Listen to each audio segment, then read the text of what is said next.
hearing of the Senate Foreign Relations Committee will come to order. First, I want to thank our three witnesses for being here today to share their expertise on such an important topic. And I also want to take a moment to thank my ranking member, Senator Murphy, for his partnership on these issues, as well as the work we're doing together to repeal the Jackson-Vanik trade restrictions in Central Asia. It is time to put these antiquated Soviet-era trade restrictions to bed and further strengthen U.S. relations with the region. I'm very appreciative of his work on this issue. I'm looking forward to continuing to work with him on it. The Black Sea holds many of the keys for European security and U.S. national interests. A clearly defined Black Sea strategy is imperative to the United States effectively countering Russian aggression in Europe and elsewhere. Matthew Boyse is a retired career Foreign Service officer who served as Deputy Assistant Secretary in the Bureau of European and Eurasian Affairs and has extensive experience as charge in Switzerland, Finland, Romania, and the U.S. mission to NATO. In addition to his service as a Foreign Service officer, Mr. Boyse has written extensively about the Black Sea and its importance to the U.S. national interests.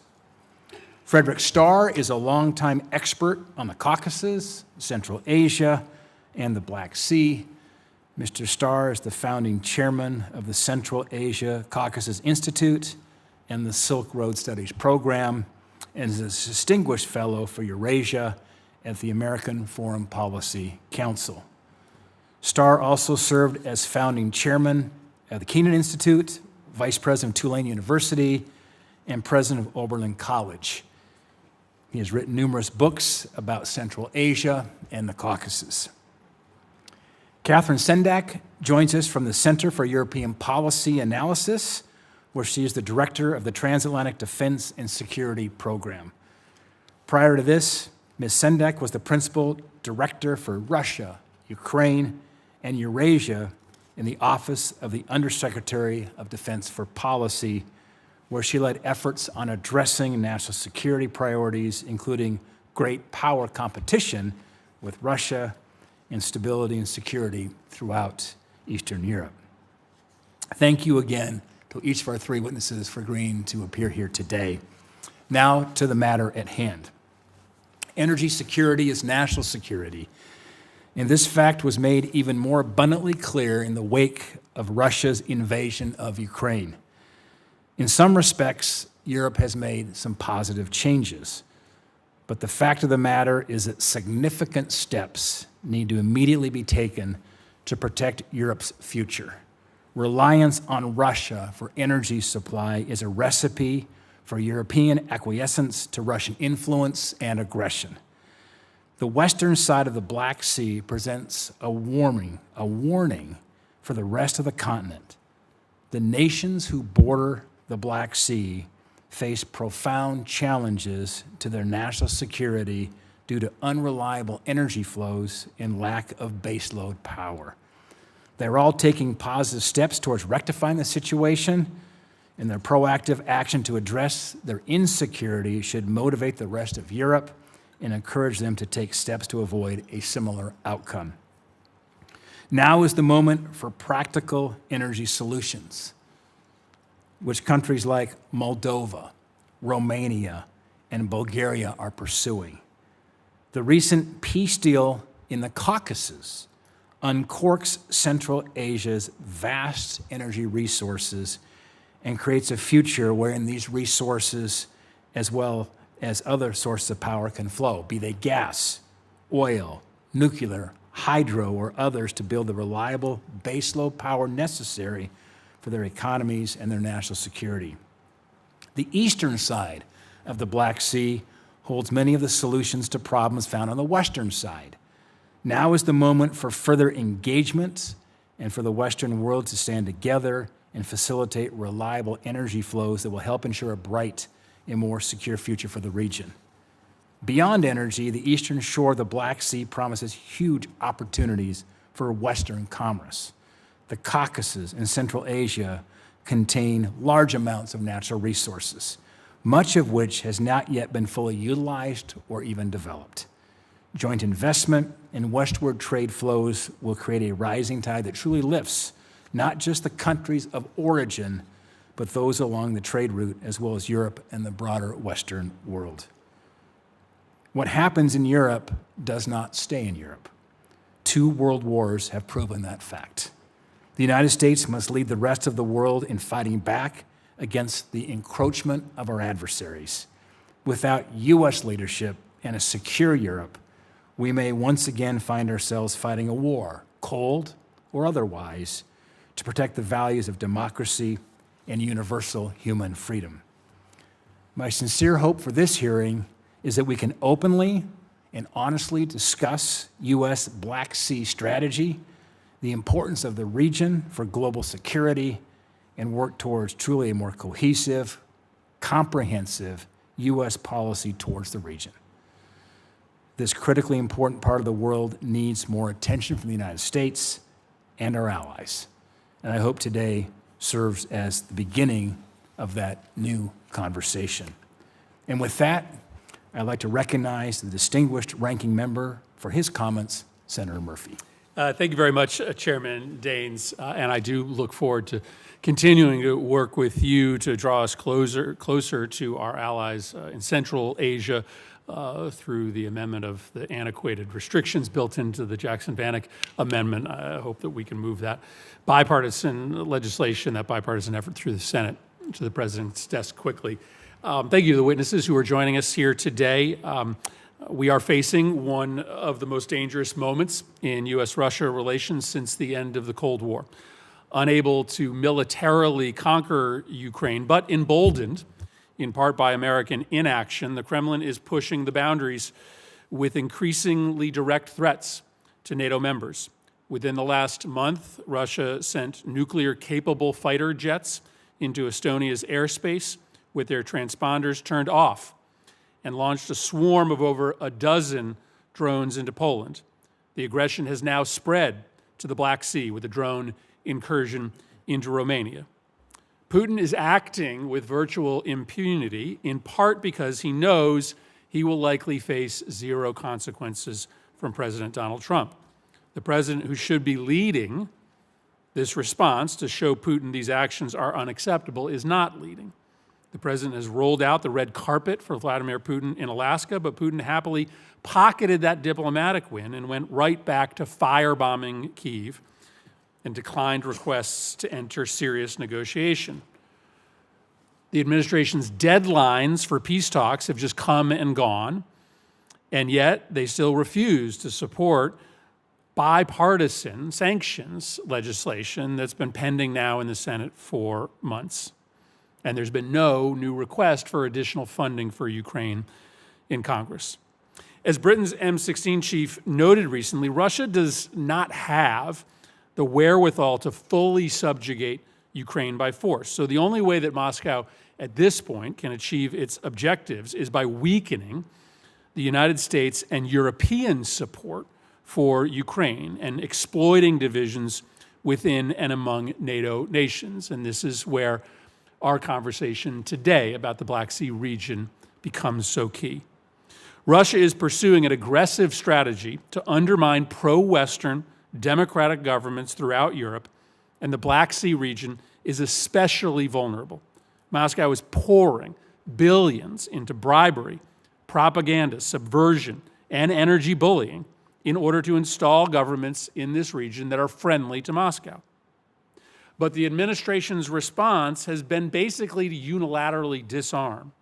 In Moldova, where a pro-Western government was facing a barrage of hybrid attacks from Russia ahead of the elections last weekend, the administration's response was to pull 2/3 of our assistance programs.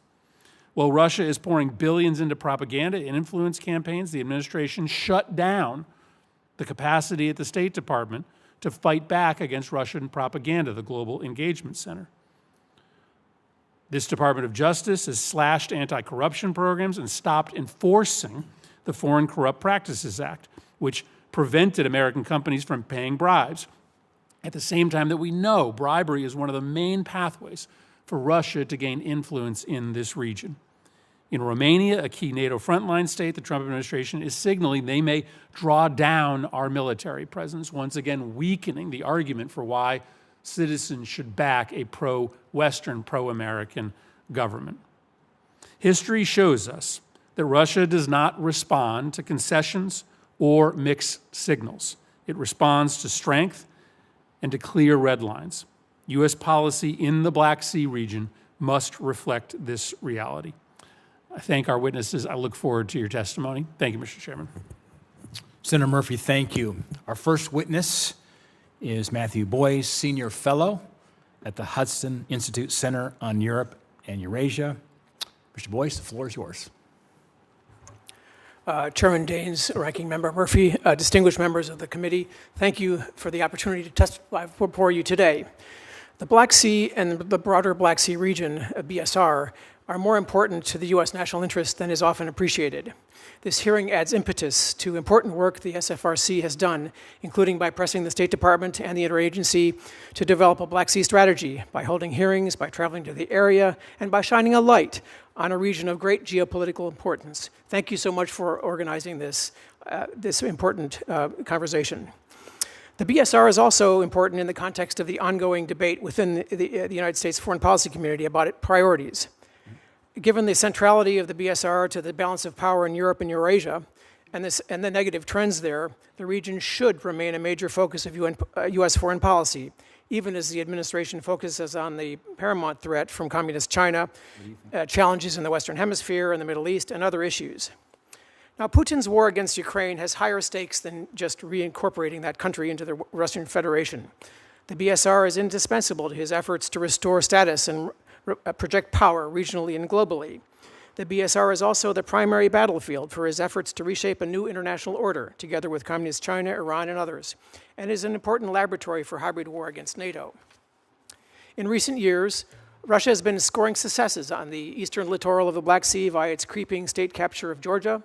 On the northern littoral, how Russia's war ends will affect the Black Sea region in a major way. And the Kremlin has been in a full court press mode in Moldova, even if on Sunday voters dodged a bullet and chose the West. On the western littoral, the Kremlin has been using its many assets in Bulgaria to turn that critical country away from NATO, and has been exploiting societal discontent in Romania, long a bulwark of Atlanticism.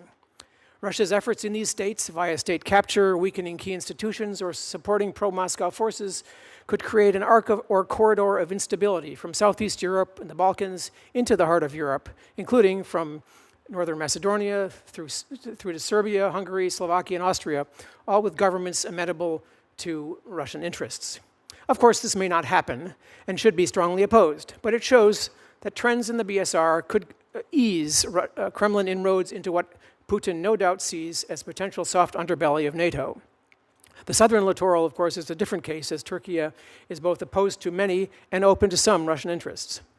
Now, a comprehensive Black Sea strategy is necessary but insufficient to advance U.S. security interests and to counter Russian malign influence in the Black Sea region and its energy markets.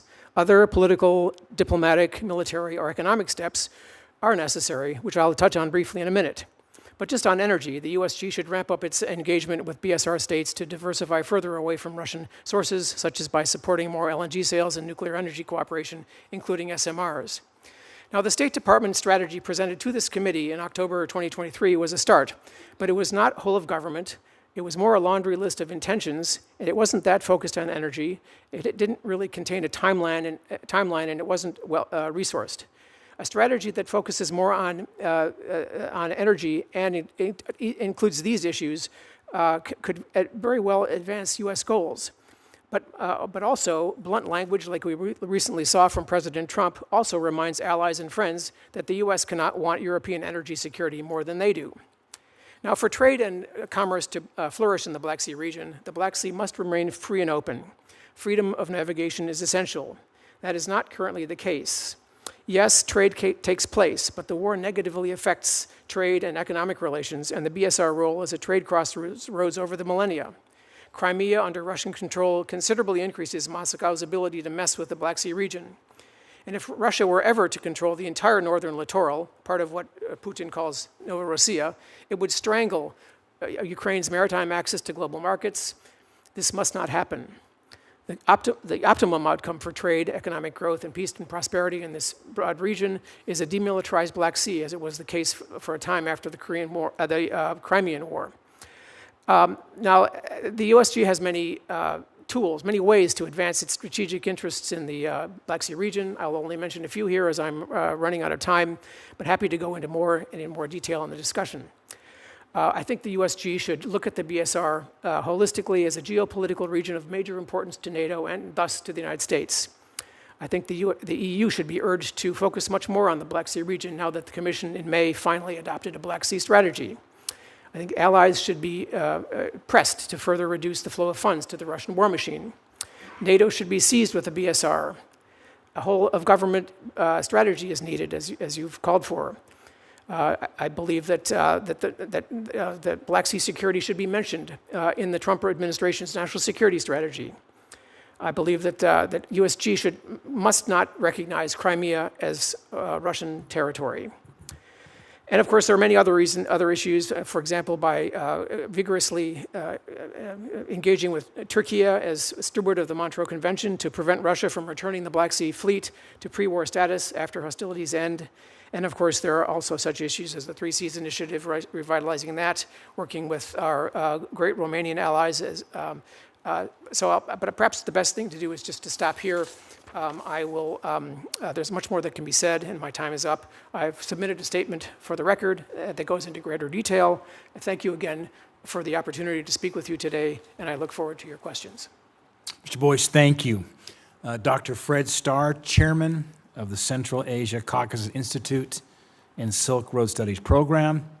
Dr. Starr, the floor is yours. Thank you.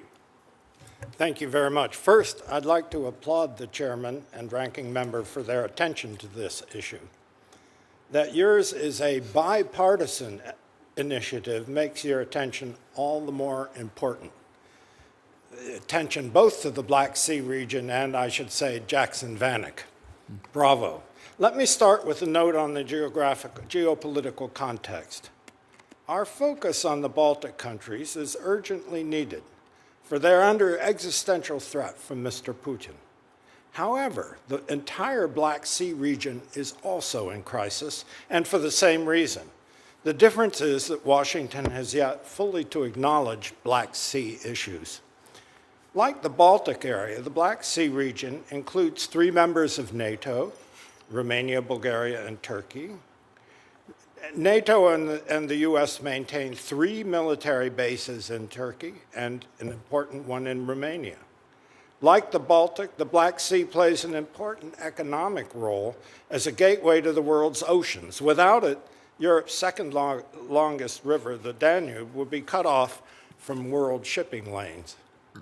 Russia seeks to militarize and monopolize both the Baltic and the Black Sea, challenging Europe and the United States. It uses the Black Sea to control access to the West by the 3 countries of the Caucasus, Armenia, Azerbaijan, and Georgia. For the 5 Central Asian countries, the Black Sea is crucial for their access to the West, and the West's access to their energy, oil, gas, and also minerals. Beyond this, Russia still maintains the most powerful military presence on the Black Sea and continues to be able to use its assets there to project power into the Middle East, Africa, and beyond. Now, my written testimony details existing U.S. strategy for the region and identifies some areas where updating and change are called for. Here, however, let me focus on what a strategy embracing current realities might include.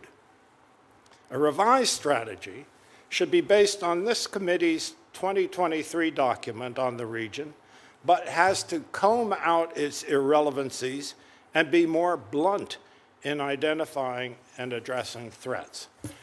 So let me offer 6 possible elements of a revised U.S. strategy for the region. First, add Ukraine, Moldova, and the 3 countries of the Caucasus, Armenia, Azerbaijan, and Georgia, to the list of states with direct vital interests in the Black Sea.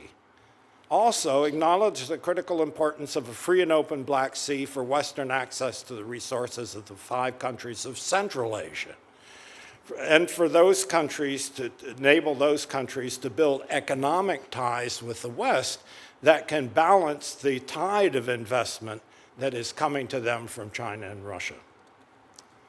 Second, affirm the United Nations General Assembly's resolution of 27 March 2014, declaring that Crimea belongs to Ukraine, and help Ukraine to implement it.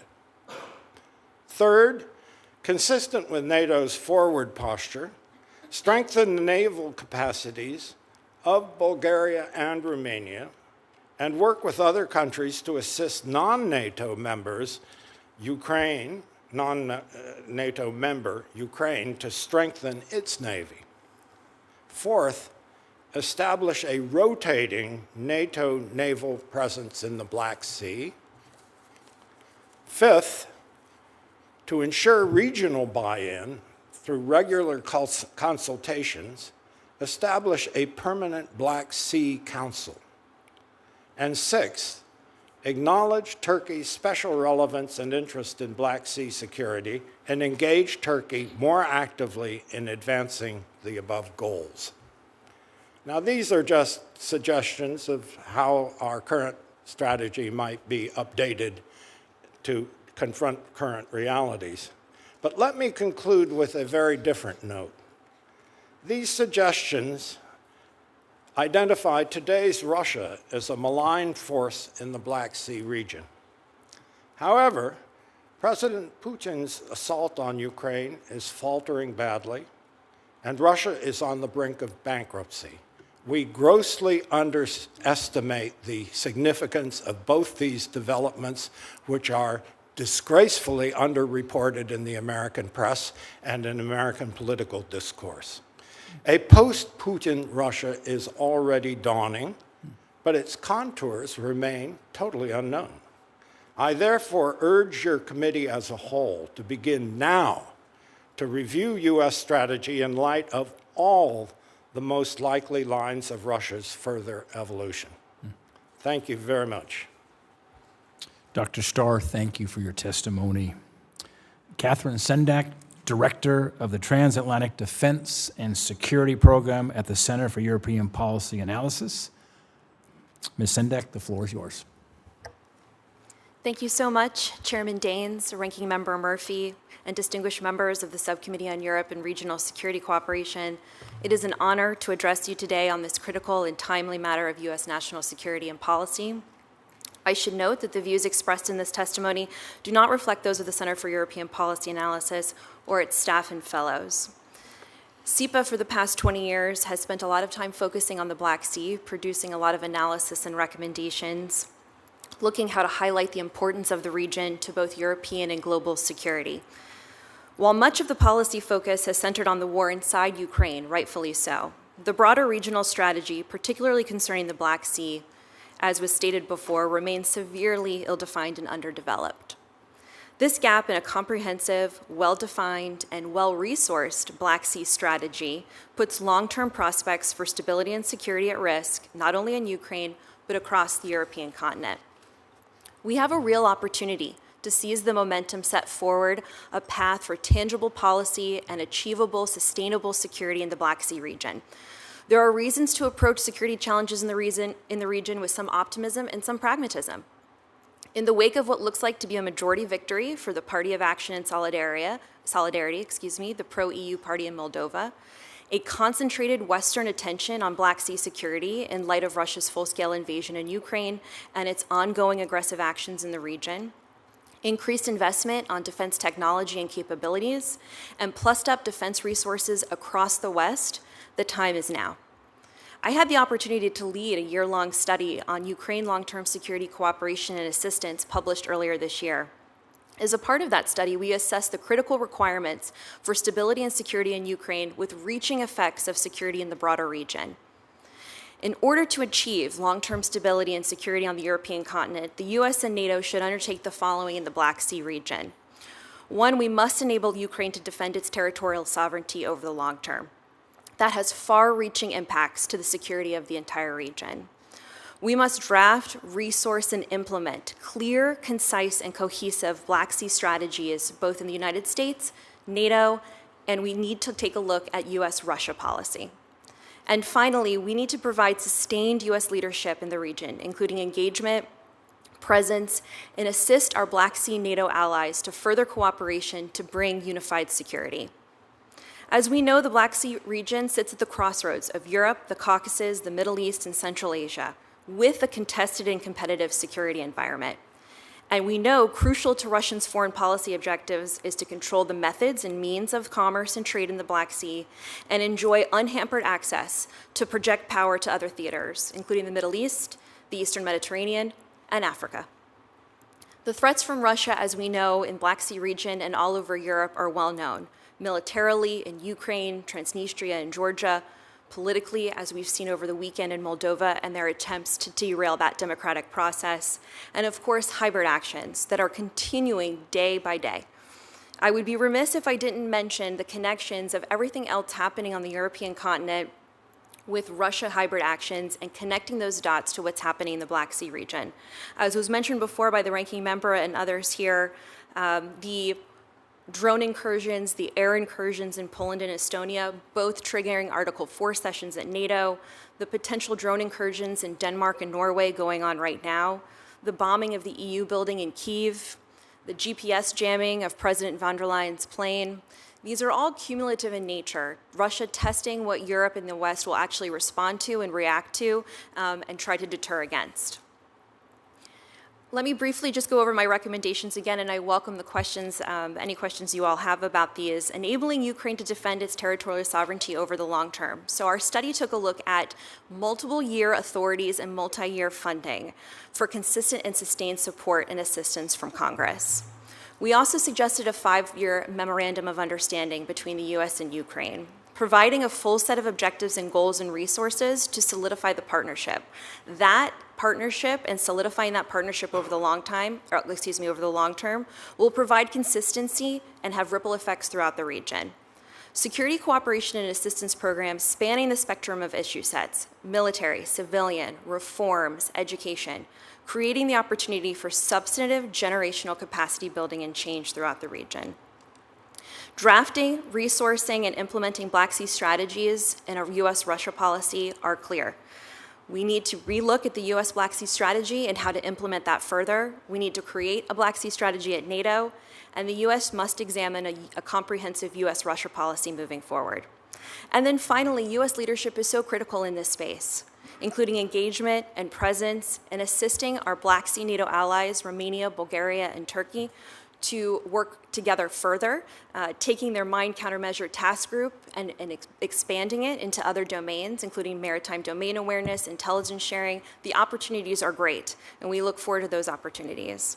If the US and NATO do not take these actions, then Russia and other potential adversaries will have the unfettered ability to continue to destabilize Ukraine and Black Sea nations and control the strategic terrain, to include the commerce that flows through it, not only putting European stability at risk, but also the global economy. Thank you for the opportunity, and I look forward to your questions. Thank you, Ms. Sendak. Let's start with Dr. Starr. I was reflecting on our former colleague, Senator McCain's famous comment he made in 2014, shortly, I believe, after Russia invaded Crimea, when he said Russia is a gas station masquerading as a country. We look back on Russia's invasion of Ukraine, it's become undeniable that energy security and national security are intertwined. In fact, one could argue energy security is national security, and that Europe's reliance on Russian energy is both a regional security as well as economic risk. My question, Dr. Starr, is do you believe that the development of the middle corridor, as we saw what's occurred now with that historic August 8th signing of the peace agreement between Azerbaijan and Armenia, when we had both President Aliyev and Prime Minister Pashinyan here in Washington, that President Trump got that deal put together. Do you see that as a means to uncork the energy potential of the Caucasus and Central Asia, and how that might change the landscape of European energy flow for the better, especially on NATO's eastern flank? Important issue. This didn't begin yesterday. It's been more than a decade since the Baku-Ceyhan pipeline was opened.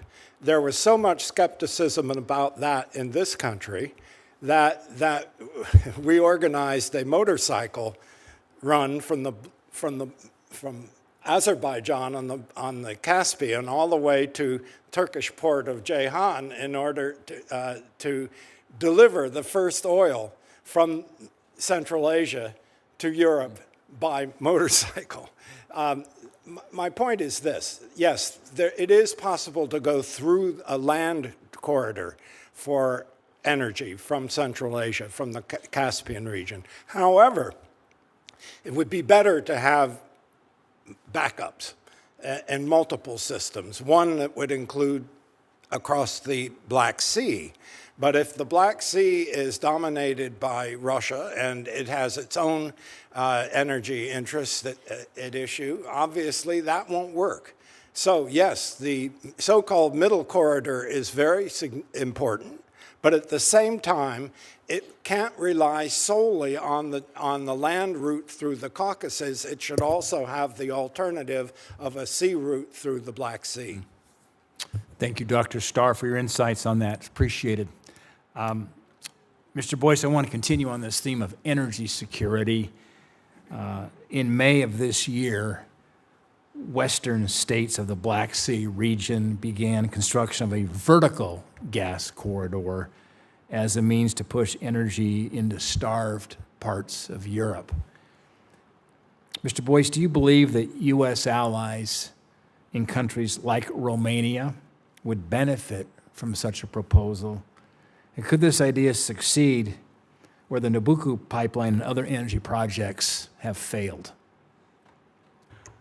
Yeah, that's a very important question because it gets to this whole question of diversifying routes, diversifying sources, and expanding the options to ensure that energy security, that the countries of that region are secure and don't need to rely on Russian sources, which brings all sorts of opportunities for malign influence, which we've seen over the course of many, many years. Now, usually the discussion is the main principle is that the more projects like this, the better, because the sources of energy that Romania has is enormous, is blessed with enormous resources, hydrocarbons, fossil fuels in the Black Sea and on land. But it's the sort of the corridor through which some of the more those countries that are not blessed with those resources need to go.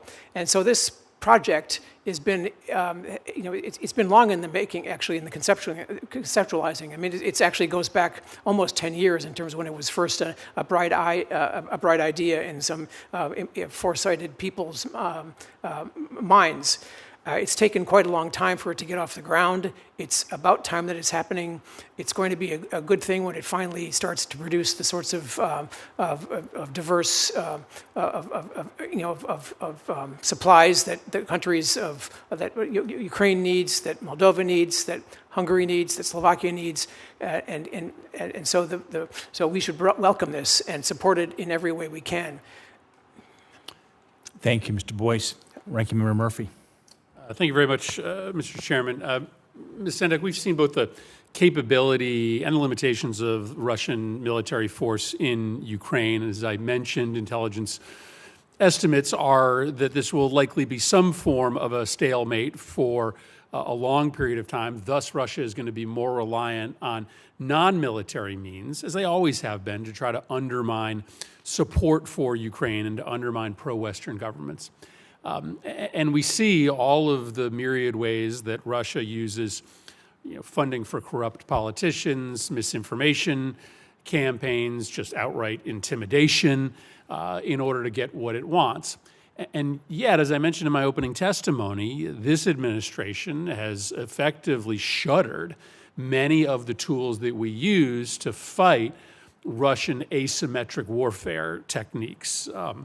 The Trump administration has slashed funding for pro-democracy programs in the Black Sea region, which are run by NDI and RIRI. As I mentioned, it shut down the Global Engagement Center, which chased down a lot of Russian propaganda in and around the Black Sea region. It's withdrawn from working groups with European countries to expose and counter anti-Western and anti-U.S. Russian-backed disinformation in the Black Sea region. I mean, is there any way to support democracies, pro-Western democracies in the Black Sea if the United States is not actively engaged in trying to counter the non-military ways that Russia seeks to gain influence and undermine governments that are supportive of the West and supportive of a democratic future? Thank you, Senator Murphy. It's an excellent question. I think that one that the United States has tried to tackle for many years on how do we address this hybrid threat in a very holistic and tactical way. We have seen successes in some respects, and I would say a lot of failures. We play reaction mode a lot when it comes to these things. And as you mentioned, and I mentioned in my opening testimony, Russia's constantly testing the waters to see what they can get away with. I would say holistic support and assistance for these democracies is really important, and understanding it's not just about mill-to-mill conversations or relationships, it's not just about civilian, it's not just about one sector, it's about all sectors. And I think we can see that in Ukraine.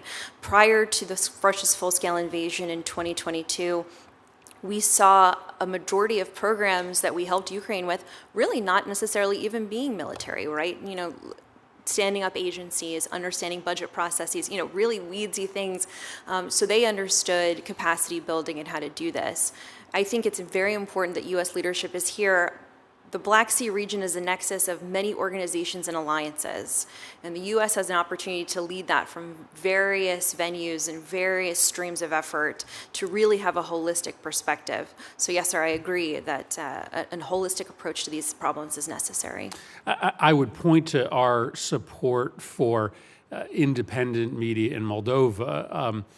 I know this becomes a fraught political issue, support for countering propaganda overseas, because a lot of conservatives worry that that is going to prejudice certain types of speech as propaganda. But in Moldova, there's really no way to have a fact-based narrative without there being some support for independent truth-telling, because Russia commands so much of that space. And so I appreciate that answer. Mr. Boyse, I wanted to sort of stay on this thread of how we use non-military funds to support our allies in the Black Sea. And I agree with Senator Daines that energy independence is a key goal for the region. And it was always curious to me that in the wake of the early invasion of Ukraine by Russian proxies, we spent $4 billion on something called the European Reassurance Initiative, but it was basically all bread and butter military programming.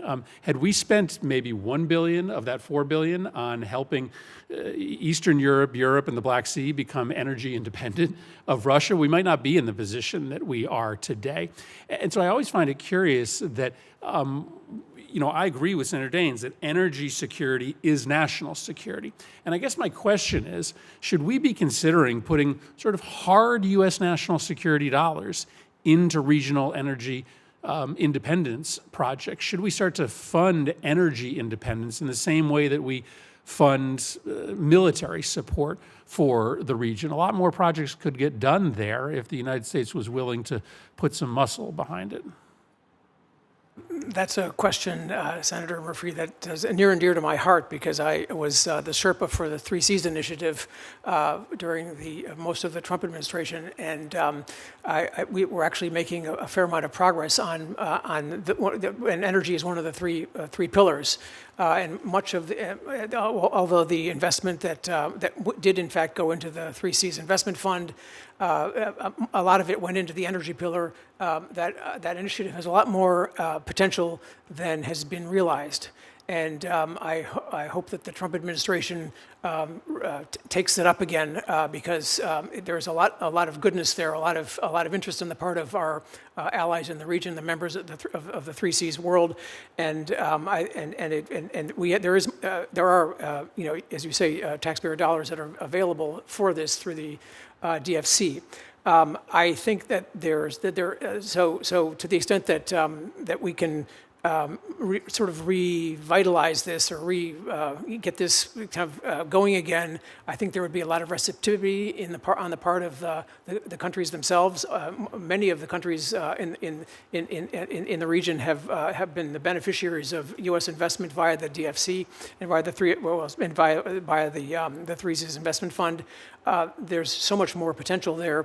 The needs are enormous. The investment needs are enormous. The capital markets are available for this too, because a lot of the investment that is going into the Neptune Deep field, for example, in offshore Romania, and has been going into the pipelines, and has been going into offshore wind farms and onshore wind farms, and would go into investment in Bulgarian, the Bulgarian EEZ and its territories as well. Not to mention Turkey is available. There is a considerable amount, of course, available in the capital markets too, because those will be profitable.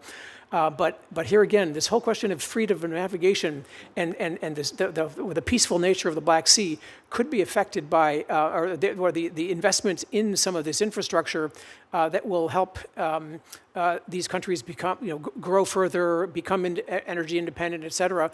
A lot of that actually could be impacted negatively if the war if Russia's war against Ukraine ends in an unsatisfactory manner. In other words, if Putin wins this or ends this war on his terms, because even there's a U.S. firm, Black Sea Oil and Gas, which has been exploiting resources in Romanian waters, working with Romanian partners for a number of years now. They have talked about what it's like to be drilling in the Black Sea and then being buzzed by Russian planes, or have Russian ships plying not very far from their drilling platforms. And so you can just imagine, given the vast energy resources that are contained in these in the waters of, let's say, of Romania, Bulgaria, Turkey, etc. And even Ukraine now, of course, much of that has been taken over by Russia. But this has enormous potential. And when the maritime domain is dominated by Russia, and this threat continues or exists, you have people are less likely to invest, or it becomes much more expensive, or it becomes much more risky. And so it's important that we try to keep the maritime domain peaceful, stable, etc., so that all the vast energy needs in Europe can be supplied in part by the countries on the Black Sea which do have such major resources themselves. In addition, of course, to the other ways that the U.S. taxpayer or the USG, for example, could support that in additional ways. Thank you. I want to shift gears for a moment and talk about probably maritime security and specifically the Bosphorus. I know every time you fly in and out of Istanbul, if you're transiting or stopping there, you're coming in to final approach, you just look at all the ships, cargo, and the containers that are backed up going in and through there, that very important part of the world. I think most estimates suggest it's about 6% of global trade transits through the Bosphorus. It's an economic conduit, obviously facilitating energy, agriculture, raw minerals, and the economic disruptions caused by the war in Ukraine impact truly the whole of the globe. It's kind of their Strait of Hormuz, pinch point certainly for the world. My question for everybody, I'd like each of you maybe to answer this. is how do we work with our allies to invest in maritime security and to ensure that Russia or other adversaries don't stifle navigation and trade? Dr. Starr, we'll start with you, but I'm going to ask the whole panel to give some thought to that question. Dr. Starr? It's a worthy question. The reality is, at the moment, the Black Sea is closed because Russia has imposed, except for a very narrow corridor along the coast, the northern coast, in a sense, a no-sail zone. And that hasn't been broken. It's been cracked, but not broken. What is the need? How do you go about this? Rather than give you a formula, some slick answer, let me instead raise the question of how do you approach an answer? And I would suggest you don't do it by a bunch of bilateral deals, by a bunch of bilateral consultations. We don't have a Black Sea Council that we could work with. We are going singly. You know, in a sense, we divide and Russia conquers. What's needed is more regional approaches on everything. I've suggested expanding the Black Sea concept to include the Caucasus, to include Moldova, to include Ukraine, which isn't yet. I mean, it's not a member of NATO after all. Expand the group and deal with this as a group problem that needs a group solution, because country by country, you can't solve this Rubik's Cube. Thank you for that insight. Hence the need for a Black Sea Council. Well, it's think about the Caucasus too. In terms of Georgia has Add it to them. oceanfront property there on the Black Sea. Absolutely. Ms. Sendak, your thoughts? Thank you so much. And tagging along to Dr. Starr's comments, you know, it is really critical. We have seen Ukraine be so successful in the Black Sea in terms of fighting back against Russia's Black Sea fleet, down 30%, pushed back off of Crimea, which is a huge success. But exactly to your point, how do we open this up consistently to commerce and economics? This is why I think a great suggestion is broadening what the NATO allies on the Black Sea can do. I do believe NATO should be talking now about how to start opening up the Black Sea to non-Black Sea allies. I think that's a really important step in a series of discussions that NATO should be having now, of course, in light of Turkey and the Montreux Convention. But I would say the opportunities for Romania, Bulgaria, and Turkey to come together, agree on a list of items to push forward in a leadership position at the alliance, and really come at this from a position of this is our neighborhood. We're going to take these things on, much like what we've seen in the Baltic Sea. I think what we've seen from our Baltic allies is the ability to speak with one voice on threat and speak with one voice about how they would like to see the security of their region look. And I think the opportunity is there for our NATO allies in the Black Sea to do the same. And that leadership should have the ripple effect that we might be seeking in terms of stability on the sea. Ms. Sendak, you brought up Turkey, and I think when you look at the map, nobody has more square footage than Turkey in terms of frontage on the Black Sea. Thoughts on Turkey? Yes. Well, you know, we have seen them pivot to a little bit more concentration in the Black Sea, which I think is a very positive step. And I see them having obviously a huge leadership role in the Black Sea. Given the Bosphorus, given the Montreux Convention, letting people in and out and ships in and out, it's a critical role. And I think the more that we can incorporate, I think Dr. Starr mentioned in his opening statement, the more we can incorporate Turkey's role in this in a leadership position with their other allies, I think is absolutely critical. They're mentioned frequently in the EU Black Sea strategy, knowing full well that their buy-in and leadership is absolutely critical to make any of this happen. Thanks, Ms. Sendak. Mr. Boyse. Oh, there's some activity already going on already. But at first, I should sort of hats off to the Ukrainian military for actually keeping the Black Sea sort of relatively, sort of at least part of it open, because right now we have the Russian Black Sea Fleet pretty much bottled up in Novorossiysk and unable to operate even freely, even if it is able to put at risk a lot of ship traffic, maritime traffic in the body of water itself. But of the things that are, and so that I think the fact that there is some, there's still commerce going on is actually a tribute in large part to them, as well as to our Turkish allies who've helped to keep that open. But how do you, there's a fair amount of, there's some activity going on right now. It's been going on now for a number of months with this sort of NATO mine measures group that exists between Turkey, Romania, and Bulgaria that are trying to get rid of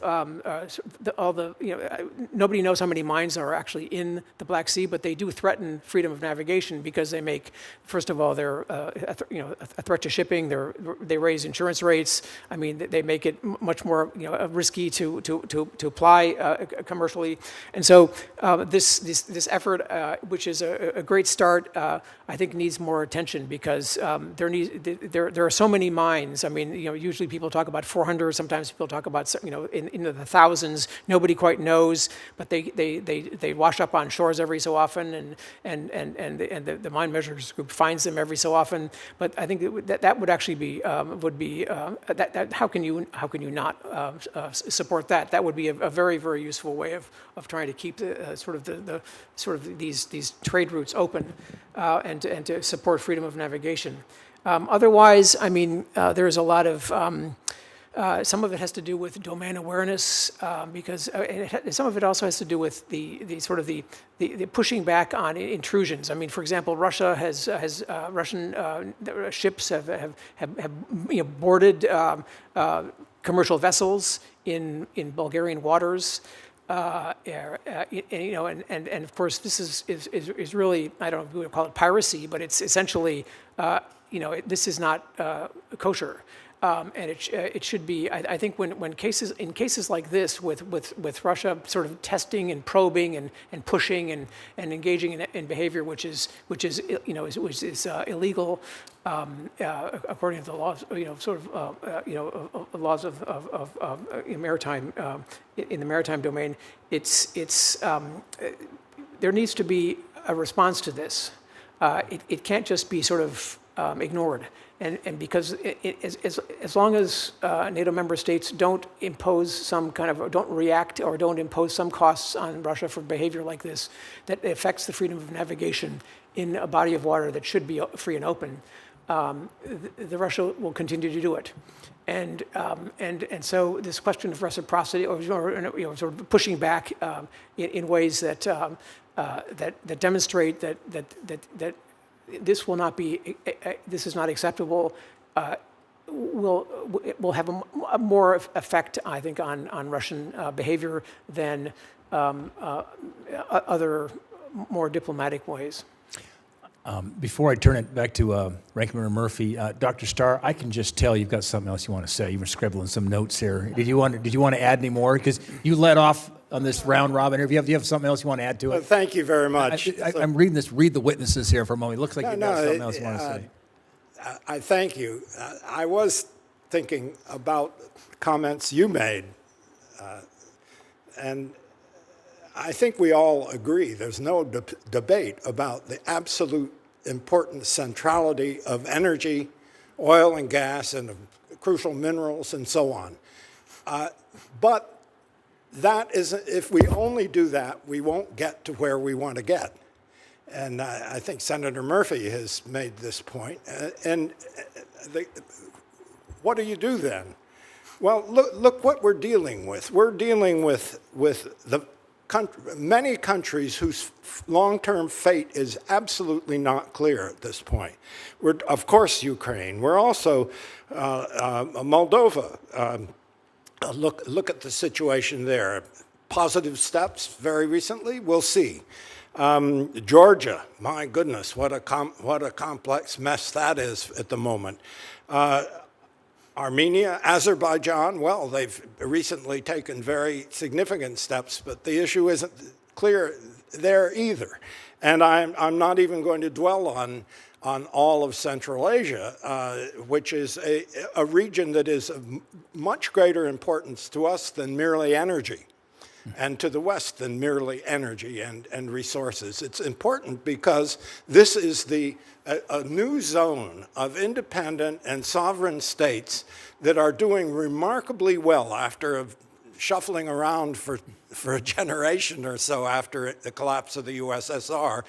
Their post-colonial recovery has been remarkable, very impressive. Now, the question is, are we going to do the things that are needed to enable them to continue that kind of progress toward relatively open societies, relatively participatory, with normal business relations with an increasing number of American firms? Are we going to advocate that and do what's necessary to develop it further, or are we going to just sit on the back as observers and focus only on energy and resources? I think we've got to do both. And that is a key to the Black Sea, because by focusing on these impressive countries, Moldova, my goodness, look what they just have been through. Ukraine, there's no need to discuss their heroism. This is look how Romania has emerged as a regional leader. There are real developments, complex tendencies within Turkey today, but some very promising ones too. I think we have to keep in mind that not just the immediate concern over energy, but especially what is going to be the fate of these regions. And my assertion here, in answer to your needling me a little bit, which I appreciate, my assertion is that I think we can't do this on a country-by-country basis. We have to define a new region and institutionalize it in a way that makes sense to us. Dr. Starr, thank you for those comments. Appreciate it. I completely agree with the geopolitical importance of that part of the map of the world, as you just articulated.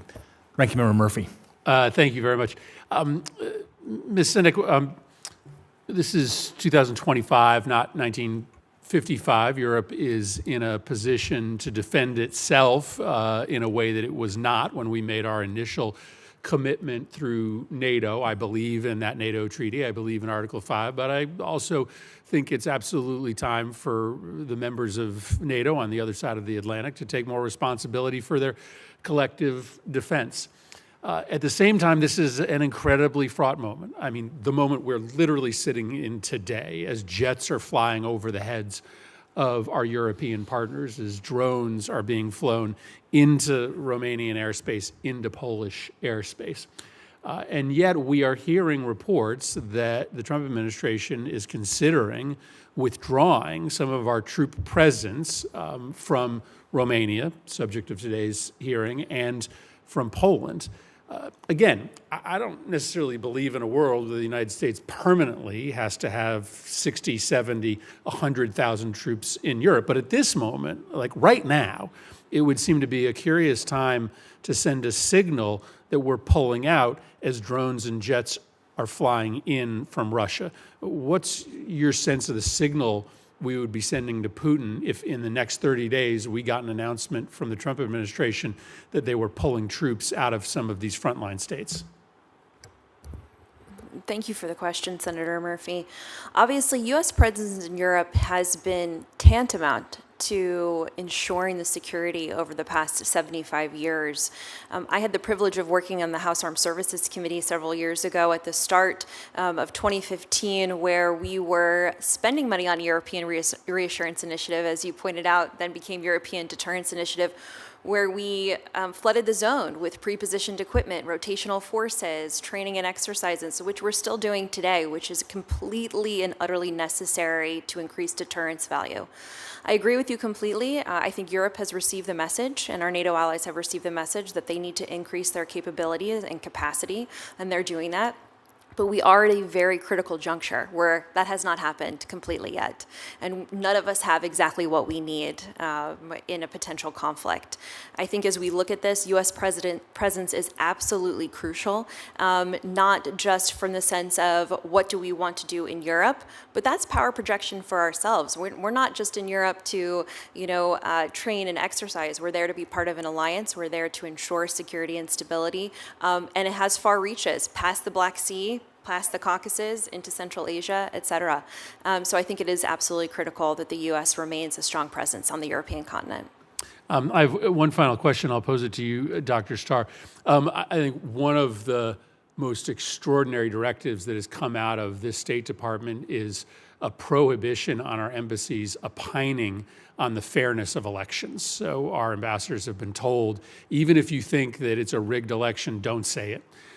That seems to be an invitation for a country like Russia to come in and play games because they are just not going to be called out on their provocations, on their corruption. I think that's extraordinary and I think very damaging to the United States' reputation, our power around the world, and our aligned democracies.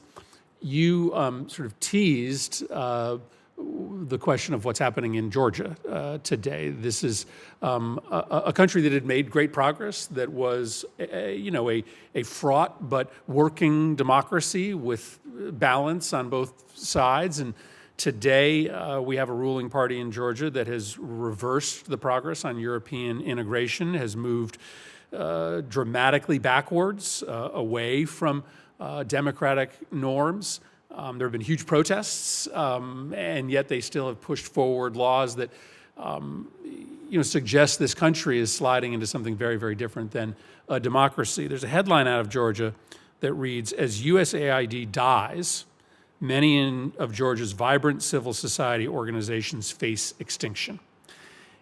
Just like it would be a really bad moment right now for the United States to pull military support from a region of the world that is having Russian military incursions on a weekly basis, it seems like a really bad time for the United States to be pulling support for civil society and pro-democracy groups in Georgia. Well, there is still an open question as to whether Georgian democracy survives. What's your recommendation on what this administration should be doing to try to push back against this really troubling trend line in the country of Georgia? Well, first, hats off to the Georgians for what they have accomplished over the decades since independence. It's not been an easy path. Remember, they were invaded by Putin in 2008. We did next to nothing.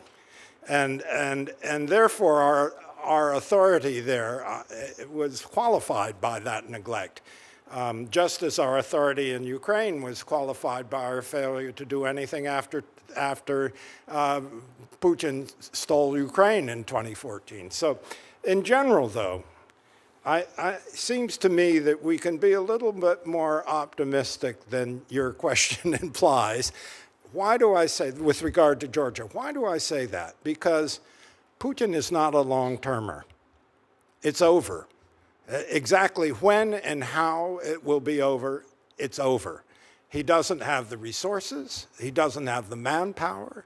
He doesn't have the export that he did have, and he has a society that is deeply, deeply alienated, not by the war, but by the economic hardship that is now felt by everyone outside of the two major cities. He's going to be out of there sooner than we think. And the minute that happens, Mr. Ivanishvili, even though he's moved his money out of Russia, he's out. And the whole situation in Georgia will change. I think we should be concentrating on what's going on in Russia. I do agree with you that we accomplished a lot through our support for various democratic institutions during that period. I also have to admit, having been an election observer several times in Central Asia, that there have been cases where officially sponsored observers by the U.S. have actually missed the reality and distorted things, which is widely known locally. So I'm for moderation on that. not elimination, but moderation, but concentrating on the dominant issue throughout the region, and that is what's going to follow Putin in Russia. If it's more of the same or worse, we should be planning for it. If it's a dramatic change for the better, as occurred after the disastrous Russian defeat in the Crimean War in the 19th century, disastrous, that produced an age of reform. That's when they emancipated 90 million serfs before we freed slaves, 2 years before Lincoln. That's when they created a new legal system. I'm not saying that's going to happen, but we have to consider all post-Putin possibilities because they are going to determine the validity of what we propose and do now. Well, it is certainly true that throughout history, it is the overextension of Russian military power that has led to collapse of Russian regimes. It is probably also true that it's been generally a bad bet to bet on Russian enlightenment following those moments of leadership change. But I think it's an important caution. We were told forever, for instance, that Assad was weak. It was just a matter of time. It seemed to be a fool's errand, and then all of a sudden, overnight, he was gone. And maybe we didn't spend enough time planning for that moment because we just didn't believe that it was true. And so it's, I think, wise counsel for us to think about how you would manage a post-Putin Russia, and maybe an opportunity for this committee to engage in important inquiry and a little bit of trolling at the same time. Noted there. Okay.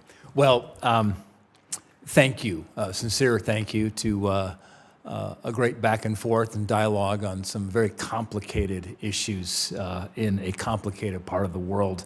A sincere thank you to all of our witnesses for attending today and providing us with the benefit of your testimony. For the information of members, the record will remain open until the close of business tomorrow, October 1st. We ask the witness to respond as promptly as possible. Your response will also be made a part of the record. With the thanks of this committee, the hearing is now adjourned.